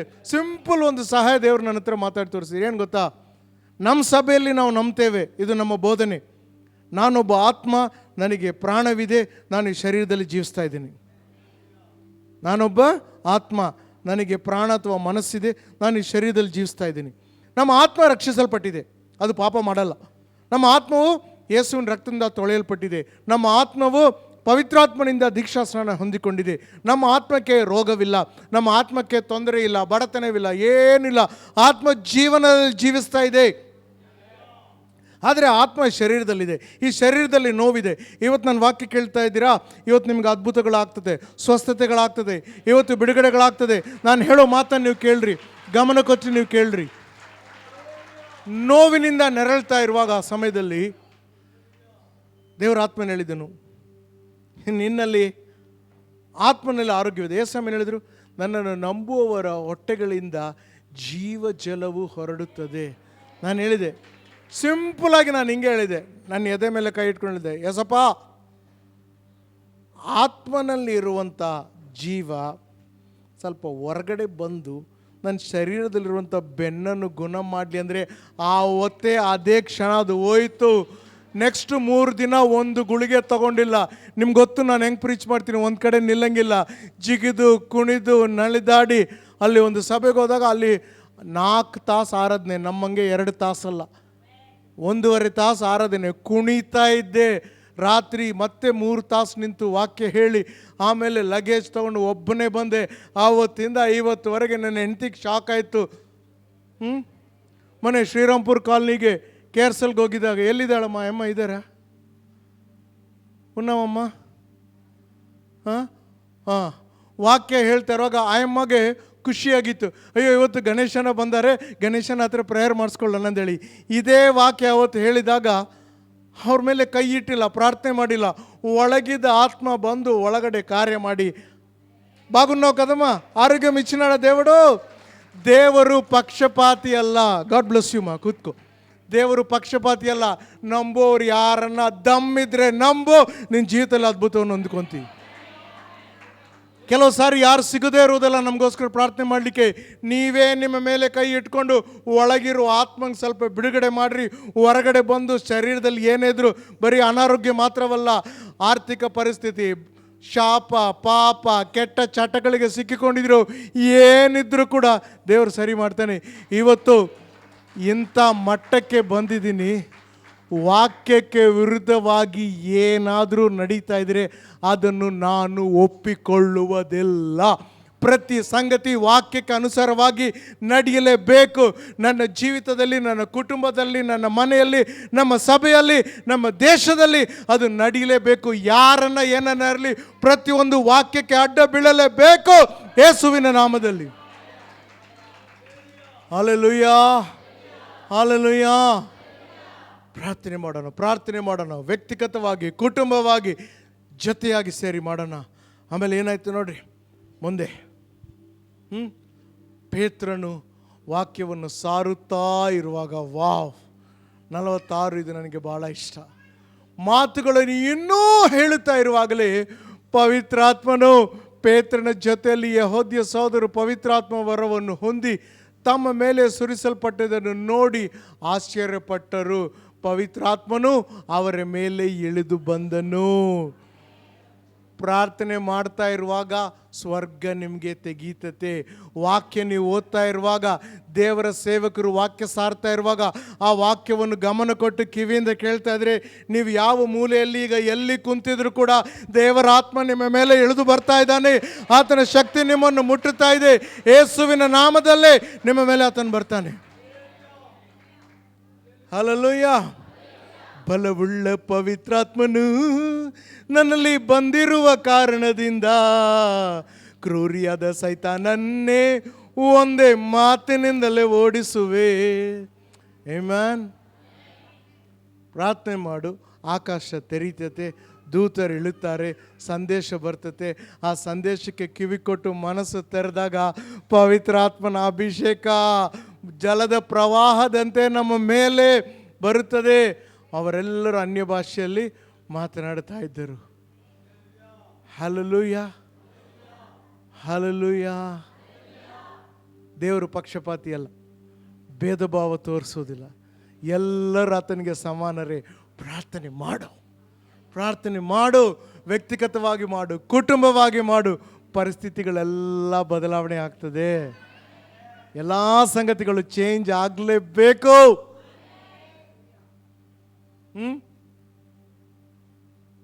ಅನಾರೋಗ್ಯ ದೇವರ ವಾಕ್ಯ ಪ್ರಕಾರ ದೇವರ ಚಿತ್ತ ಅಲ್ಲ. ಬೈಬಲ್ ಏನು ಬರೆದಿದೆ ಗೊತ್ತಾ? ದೇವರು ಸ್ವಲ್ಪ ಹೊತ್ತಲ್ಲಿ ಪ್ರಾರ್ಥನೆ ಮಾಡಲಿಕ್ಕೆ ಸಿದ್ಧರಾಗಿರಿ. ದೇವರು ನಮ್ಮನ್ನು ಅಂಧಕಾರ ರಾಜ್ಯದೊಳಗಿಂದ ಬಿಡಿಸಿ ತನ್ನ ಮಗನಾದ ಯೇಸು ಕ್ರಿಸ್ತನ ಬೆಳಕಿನ ರಾಜ್ಯದೊಳಗೆ ಸೇರಿಸಿ ಬಿಟ್ಟಿದ್ದಾನೆ. ನಾನೀಗ ಸೈತಾನ ರಾಜ್ಯದಲ್ಲಿ ಇಲ್ಲ. ಅನಾರೋಗ್ಯ, ಶಾಪ, ಪಾಪ, ಬಡತನೆಲ್ಲ ಸೈತಾನ್ ರಾಜ್ಯದ ಆಸ್ತಿ. ಆತನೇ ಇಟ್ಟುಕೊಳ್ಳಲಿ. ನಾನೀಗ ಆ ರಾಜ್ಯದಲ್ಲಿಲ್ಲ, ನಾನು ಕ್ರಿಸ್ತನ ರಾಜ್ಯದಲ್ಲಿದ್ದೇನೆ. ಇಲ್ಲಿ ಆನಂದ, ಸಂತೋಷ, ಮಹಿಮೆ, ನೆಮ್ಮದಿ, ಸಮಾಧಾನ ಕ್ರಿಸ್ತನಲ್ಲಿ ಶಾಶ್ವತವಾಗಿದೆ. ಹಲ್ಲೆಲೂಯಾ. ನನ್ಮೇಲೂ ನನ್ನ ಭವನದಲ್ಲೆಲ್ಲ ಸೈತಾನ ಕಾರ್ಯಕ್ಕೆ ಸ್ವತಂತ್ರವಿಲ್ಲ. ಕ್ರೂಜೆಯಲ್ಲೇಸು ಇದೆಲ್ಲ ಗೆದ್ದನು, ಜಯಶಾಲಿಯಾದೇನಲ್ಲ, ನಾ ಜಯಶಾಲಿಯಾದೇನಲ್ಲ. ಆಮೆನ್. ಹಲ್ಲೆಲೂಯಾ. ದೇವರು ಯಾರಿಗೂ ಪಕ್ಷಪಾತ ಮಾಡೋದಿಲ್ಲ. ಏನು ಬರೆದಿದೆ ಗೊತ್ತಾ? ಅವರು ನೀರಿನಲ್ಲಿ ದೀಕ್ಷಾಸ್ನಾನ ಪಡೆದುಕೊಂಡು ಕರ್ತನಾದ ಯೇಸು ಆತನಲ್ಲಿ ತಮ್ಮ ನಂಬಿಕೆಯಲ್ಲಿಯೂ ಬೆಳೆಯುತ್ತಾ ಮುಂದೆ ಬರೆದರು. ನಿಮ್ಮ ಅದ್ಭುತಕ್ಕೆ ಕಾರಣಭೂತರು ನೀವೇ ಆಗಿರ್ತೀರಿ. ಸಾಕು ನೆಪಗಳು ಹೇಳಿದ ದಿನ. ನಿಮ್ಗೇನಾಗಬೇಕ್ರಿ? ಎಲ್ಲ ಮಾಡ್ತಾನೆ ಏಸಪ್ಪ. ಏಸಪ್ಪ ಎಲ್ಲ ಮಾಡ್ತಾನೆ. ಹಲ್ಲೆಲೂಯಾ. ಇವತ್ತು ಅದ್ಭುತಗಳನ್ನು ಬಯಸೋಣವಾ? ಕರ್ತನ ಸನ್ನಿಧಿಯಲ್ಲಿ ಎದ್ದು ನಿಂತ್ಕೊಳ್ಳೋಣ. ರೇ ಶಖಲ ಮಲನ ಸಖೋ ರಿಯಂದ ರೇಬಲ ನಮ್ಮ ಓ ರಿಯಲ್ಲ ನಮ್ಮ. ದಯಮಾಡಿ ಆಚೆ ಈಚೆ ಮಾತಾಡಬೇಡ್ರಿ, ತಿರುಗಾಡಬೇಡ್ರಿ. ಕೆಲವೇ ಕ್ಷಣಗಳಲ್ಲಿ ನಾನು ಹೇಳಿದೆ ಪ್ರಾರ್ಥನೆ ಮಾಡೋಣ, ಕಣ್ಣು ಮುಚ್ಕೊಂಡು ಹೇಳಿಲ್ಲ. ಧಾರ್ಮಿಕರಾಗಿ ಕಣ್ಣು ಮುಚ್ಕೋಬೇಡ್ರಿ, ನನ್ನ ಕಡೆ ನೋಡ್ರಿ. ಸ್ವಲ್ಪ ಪ್ರಾರ್ಥನೆ ಮಾಡ್ರಿ ಅಂದ ತಕ್ಷಣ ಕಣ್ಣು ಮುಚ್ಕೊಂಡು ಬಿಡ್ತೀನಿ. ನನ್ನ ಕಡೆ ನೋಡ್ರಿ ಸ್ವಲ್ಪ. ಹಲೋ, ಗಮನಕ್ಕೊಚ್ಚಿ ಕೇಳಿರಿ. ನಮ್ಮೊಳಗಿರುವ ಆತ್ಮನು ತವಕ ಪಡ್ತಾ ಇದ್ದೇನೆ, ಆತನ ಬಿಡುಗಡೆ ಮಾಡ್ರಿ. ಮಿರಕಲ್ಸ್ ಆಗ್ತದೆ. ಹೊಸ ಅವ್ಯಯಗಳು ಬೇಕಾ? ಶರೀರದಲ್ಲಿ ನಮ್ಮ ಯೇಸಪ್ಪ ಹೊಸ ಅವ್ಯಯಗಳನ್ನು ಉಂಟು ಮಾಡ್ತಾನೆ. ಬಂಜೆಯಾದಂಥ ಸೇರಳಿಗೆ ಮಗು ಒಂದಲ್ಲ ಅನೇಕ ಮಕ್ಕಳಾಯಿತು. ಹಲ್ಲೆಲೂಯಾ. ಬಂಜ ಸ್ತ್ರೀಯನ್ನು ಅನೇಕ ಮಕ್ಕಳ ತಾಯಿಯನ್ನಾಗಿ ಮಾಡ್ತಾನೆ. ಒಂದಲ್ಲ, ದೇವರು ಅನೇಕದು ಕೊಡ್ತಾನೆ. ಅದು ನಮ್ಮ ದೇವರ ಶಕ್ತಿ. ಕರ್ತನ ಬಲವಾದ ಸನ್ನಿಧಿ ಸಂಚರಿಸ್ತಾ ಇದೆ. ಕರ್ತನ ಬಲವಾದ ಆತ್ಮನು ಸಂಚರಿಸ್ತಾ ಇದ್ದಾನೆ. ಗಮನಕ್ಕೊಚ್ಚಿ ಕೇಳಿರಿ. ಸಿಂಪಲ್. ನಿಮ್ಮ ಎದೆ ಮೇಲೆ ನಿಮ್ಮ ಕೈ ಇಟ್ಕೊಳ್ರಿ. ಈಗ ಕಣ್ಣು ಮುಚ್ಕೋಬೋದು. ಆತ್ಮನಿಗೆ ಹೇಳ್ರಿ, ನನ್ನೊಳಗಿರುವ ಆತ್ಮನು ಹೊರಬಂದು ನನ್ನ ಶರೀರದಲ್ಲಿ ಯಾವ ಭಾಗದಲ್ಲಿ ನಿಮಗೆ ನೋವಿದೆಯೋ, ತೊಂದರೆ ಇದೆಯೋ, ವೇದನೆ ಇದೆಯೋ, ಕಷ್ಟವಿದೆಯೋ ಅದೀಗ ವಾಸಿ ಆಗ್ತಾ ಇದೆ. ಅದೆಲ್ಲವೂ ವಾಕ್ಯಕ್ಕೆ ಅನುಸಾರವಾಗಿ ನಡೆಯಲೇಬೇಕು. ಪ್ರತಿಯೊಂದನ್ನು ನಾನು ಸ್ವಾಧೀನಕ್ಕೆ ತಕ್ಕೊಂಡು ವಾಕ್ಯದ ಅಧೀನತ್ವಕ್ಕೆ ನಾನು ತರ್ತಾ ಇದ್ದೀನಿ. ವಾಕ್ಯದ ವಿಧೇಯತೆಗೆ ನಾನು ತರ್ತಾ ಇದ್ದೀನಿ. ಯೇಸುವಿನ ನಾಮದಲ್ಲೇ ಕುಟುಂಬದಲ್ಲಿ ಸಮಾಧಾನ, ರಕ್ಷಣೆ ಹೊಂದದೇ ಇದ್ದ ಮಕ್ಕಳು, ಗಂಡ ಹೆಂಡತಿ, ತಂದೆ ತಾಯಿಗಳು ದೇವರ ರಾಜ್ಯದೊಳಗೆ ಬರ್ತಾ ಇದ್ದಾರೆ ಯೇಸು ನಾಮದಲ್ಲಿ. ಕೋರ್ಟ್ ಕೇಸ್ಗಳಲ್ಲಿ ಸ್ವಾಮಿ ನ್ಯಾಯವು ನೀತಿಯು ನೆರವೇರಲಿ. Let truth and justice prevail for everybody Lord. ಪ್ರತಿಯೊಬ್ಬರಿಗೆ ನ್ಯಾಯವು ಸಿಗಲಿ ಯೇಸುವಿನ ನಾಮದಲ್ಲಿ. ನಿನ್ನ ಜನರನ್ನು ಮುಟ್ಟು ಸ್ವಾಮಿ. ನಿನ್ನ ಜನರನ್ನು ಮುಟ್ಟೋದಕ್ಕಾಗಿ ಸ್ತೋತ್ರ. ಹೇಗೆ ನಾನು ಪ್ರಾರ್ಥಿಸಲಿ, ಏನೆಂದು ಪ್ರಾರ್ಥಿಸಲಿ ಎಂದು ಕಲಿಸಿಕೊಡು ನನಗೆ ಪವಿತ್ರಾತ್ಮನೇ. ವ್ಯಕ್ತಿಗತ ಪ್ರಾರ್ಥನೆ, ಕುಟುಂಬದ ಪ್ರಾರ್ಥನೆ ವೇದಿಯನ್ನು ಕಟ್ಟಲು ನನಗೆ ಸಹಾಯ ಮಾಡು. ಕಲಿಸಿಕೊಡು ಪವಿತ್ರಾತ್ಮನೇ. ಸ್ತೋತ್ರ ರಾಜ. ವೈರಿ ಎಲ್ಲ ಕಾರ್ಯಗಳನ್ನು ಯೇಸು ನಾಮದಲ್ಲಿ ಬಂಧಿಸ್ತೇನೆ. ಯಾವುದೇ ಥರದ ಅನಾರೋಗ್ಯ ಶರೀರದಲ್ಲಿ ಇರಲಿಕ್ಕೆ ಅವಶ್ಯಕತೆ ಇಲ್ಲ. ನಮ್ಮ ಸಭೆಯು ಆರೋಗ್ಯವಾದ ಸಭೆ ಎಂದು ಘೋಷಿಸ್ತಾ ಇದ್ದೇವೆ. ಪ್ರತಿ ಕುಟುಂಬದಲ್ಲಿ ಅನಾರೋಗ್ಯವಿರಲಿಕ್ಕೆ ಆಸ್ಪದವಿಲ್ಲ. ಯೇಸು ನಾಮದಲ್ಲಿ ನಾನು ಅದನ್ನು ಬಂಧಿಸಿ ತಡೆ ಮಾಡಿ ಹೊರಗೆ ಹಾಕ್ತಾ ಇದ್ದೇನೆ ಯೇಸುವಿನ ನಾಮದಲ್ಲಿ. ಸ್ತೋತ್ರ ರಾಜ. ನಮ್ಮ ಯವನಸ್ಥರು ಸ್ವಾಮಿ ಚೆನ್ನಾಗಿ ಓದಿಕೊಂಡು ಒಳ್ಳೆಯ ತೀರ್ಗಡೆಯಿಂದ ಸ್ವಾಮಿ ಹೊಂದಿಕೊಂಡು ಅಪ್ಪ ಒಳ್ಳೆಯ ಕೆಲಸಗಳಲ್ಲಿ ಅವರಿಗೆ ಸಿಗುತ್ತಾರೆ. ಒಳ್ಳೆಯ ಕೆಲಸಗಳಲ್ಲಿ ಕೆಲಸ ಮಾಡ್ತಾರೆ. ತಕ್ಕ ಸಮಯದಲ್ಲಿ ಅವರಿಗೆ ವಿವಾಹವಾಗುತ್ತದೆ. ಅಪ್ಪ ಅವರ ವಿವಾಹವನ್ನು ಆಶೀರ್ವದಿಸು. ಮದುವೆ ಆಗದೇ ಇರುವಂಥ ಮಕ್ಕಳು ಗಂಡು ಹೆಣ್ಣನ್ನು ಕೈಯಲ್ಲಿ ಒಪ್ಪಿಸಿಕೊಡ್ತಾ ಇದ್ದೇವೆ. ತಕ್ಕ ವರನು ಸಿಗಲಿ ಅವರಿಗೆ ಯೇಸುವಿನ ನಾಮದಲ್ಲಿ. ಸ್ತೋತ್ರ ರಾಜ. ಮದುವೆಯಾಗಿ ಮಕ್ಕಳಾಗದೇ ಇದ್ದವರಪ್ಪ ಸ್ವಾಮಿ ಗರ್ಭವನ್ನು ಮುಚ್ಚು ಯೇಸು ನಾಮದಲ್ಲಿ. ಮಕ್ಕಳನ್ನು ಘೋಷಿಸ್ತಾ ಇದ್ದೇವೆ, ಬಿಡುಗಡೆ ಮಾಡ್ತಾ ಇದ್ದೇವೆ ಯೇಸು ನಾಮದಲ್ಲಿ. ನಷ್ಟ ಹೋಗುತ್ತಾ ಇರುವಂಥ ವ್ಯಾಪಾರಗಳನ್ನು ಎಬ್ಬಿಸು. ಲಾಭಗಳು, ಕಳೆದೋದಂಥ ನಷ್ಟಗಳೆಲ್ಲ ಬಿಟ್ಟು ಹೋಗಲಿ ಯೇಸುವಿನ ನಾಮದಲ್ಲಿ. ಪ್ರಿಯರೇ, ಪ್ರಾರ್ಥನೆ ಮಾಡಿ ಮುಗಿಸ್ತಾ ಇರುವಾಗ ಒಂದು ವೇಳೆ ಯಾರಾದರೂ ಇನ್ನೂ ಯೇಸು ಸ್ವಾಮಿಗೆ ತಮ್ಮ ಜೀವಿತವನ್ನು ಕೊಟ್ಟಿಲ್ಲವ, ಅಥವಾ ಒಂದು ಕಾಲದಲ್ಲಿ ಯೇಸುವನ್ನು ಬಿಟ್ಟು ನೀವು ಈಗ ದೂರ ಹೋಗಿದ್ದೀರಾ, ನಿಮ್ಮ ಜೀವಿತವನ್ನು ಪುನಃ ಆತನಿಗೆ ಸಮರ್ಪಿಸಬೇಕೆಂದು ಬಯಸುವುದಾದರೆ ಪ್ರತಿ ಕಣ್ಣು ಮುಚ್ಚಲ್ಪಟ್ಟಾಗ ಅಂಥವ್ರು ಮಾತ್ರ ನೀವೆಲ್ಲೇ ಇದ್ದರೂ ನಿಮ್ಮ ಕೈಗಳನ್ನೆತ್ತೀರಾ. ಕೈಗಳನ್ನೆತ್ತಿ ಈ ಪ್ರಾರ್ಥನೆ ನೀವು ಮಾಡಿರಿ. ಒಂದೆರಡು ಕೈಯನ್ನು ನಾನು ಕಾಣ್ತಾ ಇದ್ದೇನೆ. ನೀವು ಈ ಪ್ರಾರ್ಥನೆ ಮಾಡಿರಿ. ಯೇಸುವೇ, ನಾನು ಪಾಪಿಯಪ್ಪ, ನನ್ನ ಕ್ಷಮಿಸು, ನನ್ನ ಹೃದಯದಲ್ಲಿ ಬಾ ಸ್ವಾಮಿ, ನಿನ್ನ ಮಗನಾಗಿ ಮಗಳಾಗಿ ಮಾಡಿಕೊ. ಹಿಂದಿನಿಂದ ನಿನಗೋಸ್ಕರ ಜೀವಿಸ್ತೇನೆ, ಕೊನೆಯ ತನಕ ನಿನಗೋಸ್ಕರ ಜೀವಿಸಲು ಸಹಾಯ ಮಾಡು. ಯೇಸುವಿನ ನಾಮದಲ್ಲಿ ನಿನ್ನ ಮಗನಾಗಿ ಮಗಳಾಗಿ ಮಾಡಿಕೋ. ನಿನ್ನ ನಾಮಕ್ಕೆ ಮಹಿಮೆಯಾಗಲಿ ರಾಜ. ಅಪ್ಪ, ಯಾರು ಪ್ರಾರ್ಥನೆ ಮಾಡಿದಾರೋ ಸ್ವಾಮಿ, ಅವರಿಗೆ ಸಾಕ್ಷಿ ಬೀರು, ಅವರು ನಿನ್ನ ಮಕ್ಕಳೆಂಬುದಾಗಿ ಸ್ತೋತ್ರ ರಾಜ. ಎಲ್ಲ ಮಹಿಮೆ ನಿನಗೆ ಸಲ್ಲಿಸ್ತಾ ಯೇಸುವಿನ ನಾಮದಲ್ಲಿ ಬೇಡಿಕೊಂಡು ನಮ್ಮ ಎಲ್ಲ ಪ್ರಾರ್ಥನೆಗಳಿಗೆ ಉತ್ತರವನ್ನು ಹೊಂದಿಕೊಂಡಿದ್ದೇವೆ. ನಂಬೋರೆಲ್ಲರೂ ಗಟ್ಟಿಯಾಗಿ ಸೇರಿ ಆಮೇನ್. ಕರ್ತನೇ ನಿಮ್ಮನ್ನು ಆಶೀರ್ವದಿಸಲಿ. ಕೂತ್ಕೊಳ್ಳೋಣ ಪ್ರಿಯರೇ.